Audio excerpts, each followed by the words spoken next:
A woman sitting at the news desk laughing as she casually admits she used guys just for free dinners. I mean, this sounds really horrible, but I remember in college, the girls who would be like, listen, I can't afford, dinner or whatever, so I'm just gonna say yes to that guy that keeps asking me out because then he'll pay for my meals. But really, people are pulling back on that. Not from a TikTok influencer, not from a random girl on the street, from a professional news anchor. She said the quiet part out loud. Foodie calls, the act of dating just for free food, are real. And if you've ever been on the other end of one, you know it feels less like romance and more like fraud. So today, let's play a dangerous game of what if. What if foodie calls weren't just rude? What if foodie calls were a crime? Dinner theft, lobster larceny, felony filet mignon, the sirloin scam that finally lands someone in handcuffs. Sounds insane? Maybe. But hold on, because the moment you think about it, it actually makes perfect sense.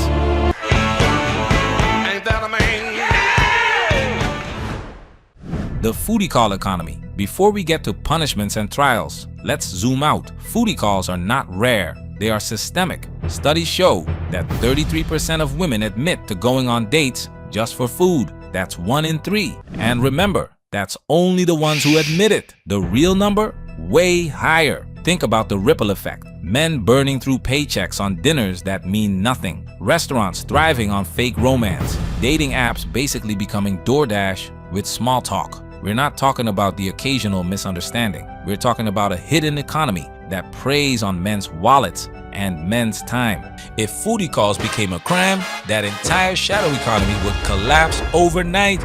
Men stop being prey. Women stop using dates as free buffets. The system rebalances. How do you prove it? Here's the tricky part. Intent. How do you prove a foodie call in court? Did she flirt with zero attraction? Did she ghost immediately after dessert? Did she already have a boyfriend waiting at home, laughing while she used you for tacos? Prosecutors would argue, Your Honor, she showed no genuine interest, made no attempt to see him again, and admitted to her friends this was about dinner. Defense attorneys would fight back. She smiled. She talked. She never promised a relationship. Isn't that what dating is? Testing compatibility? Boom! Welcome to the new courtroom battlefield. Genuine interest versus fraudulent intent. And suddenly, men aren't just asking, did she laugh at my joke? They're asking, would this hold up in court? The punishments. So what happens when foodie calls become punishable by law? Do we throw women in prison over pasta? Probably not. But here's how it could play out. Fines, $200 for misleading a man into sushi, $500 for steak, $1,000 if you ordered lobster tail and vanished.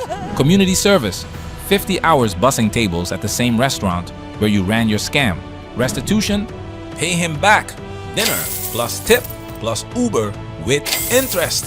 Probation, if you commit 2 foodie calls in a year, you're banned from dating apps until further notice. Imagine Tinder sending you a notification. Your foodie call history violates our community guidelines.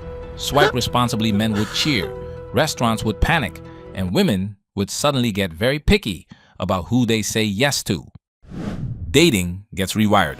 If foodie calls became a crime, the entire dating landscape would transform overnight. Men regain trust. Every date becomes higher stakes, but at least men know she's interested. Women become selective. No more free dinner with Chad unless Chad actually sparks attraction. Ghosting evaporates because disappearing after filet mignon now looks like evidence. And here's the irony. Romance actually improves. Why? Because every yes carries meaning again. She's not here for pasta. She's here for you. For the first time in decades, the power dynamic rebalances.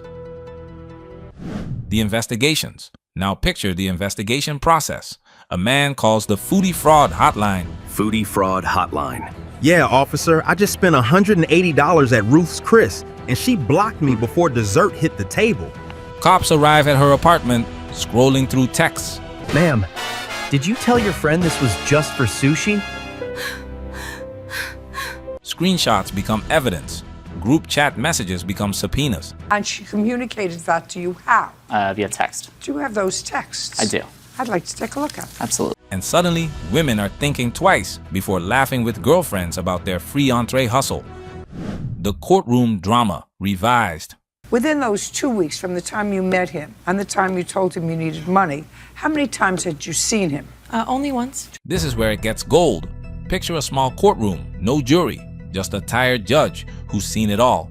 A man in a suit stands at the plaintiff's table, clutching his restaurant receipt like evidence from a crime scene. Across from him, a woman scrolls on her phone, totally unbothered. Mr. Thompson, please explain your claim. Your Honor, she agreed to dinner, ordered the most expensive thing on the menu, and ghosted me the next morning. I was led to believe it was a date. And Miss Allison, your defense? Your Honor, I was hungry, not interested. That's not a crime. Maybe not yet. But under the new Foodie Call Accountability Act, if intent to deceive is proven, it is fraud. The judge bangs the gavel. Verdict: guilty of deceptive romantic intent. Sentence: 100 hours of community service serving tables at Olive Garden and a $750 fine payable to the plaintiff. Courtroom erupts in laughter. But beneath the comedy lies a brutal truth. Modern dating has turned into a marketplace with no refunds, no standards, and no accountability. Foodie calls aren't about romance. They're about transactional manipulation disguised as charm. If within 2 weeks of meeting somebody, you're asking for money from that person, bing, bing, bing, bing, bing, bing, bing, should all go off in your head. And this courtroom fantasy, it's what happens when society finally says, enough. You don't get to scam dinner for dopamine anymore. You were taken for a fool. You get that. I understand. She owes you $1,030. The Manosphere connection. This is bigger than food. This is about respect. Foodie calls are just one of many examples where men's effort, money, and time are treated like disposable resources. And when men point this out, they get shamed, called bitter, called incels. But flip the roles. If men were openly bragging about using women for free haircuts, free rent, free validation, there would already be laws against it. The system protects one side and laughs at the other. That's why this video matters. Not because foodie calls will ever be crimes, but because they expose the imbalance every man already feels. So what if foodie calls were a crime? Men would save money. Women would rethink dating. Romance would actually get more authentic. But here's the twist. We shouldn't need laws for this. Respect isn't optional. Attraction isn't something you fake for salmon tartare. And relationships aren't restaurants.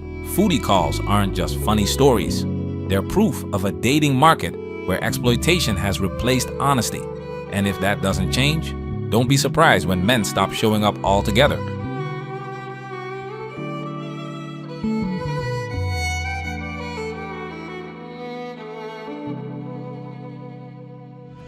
Manosphere, we working. Protect yourself at all times. This video has officially been highlighted.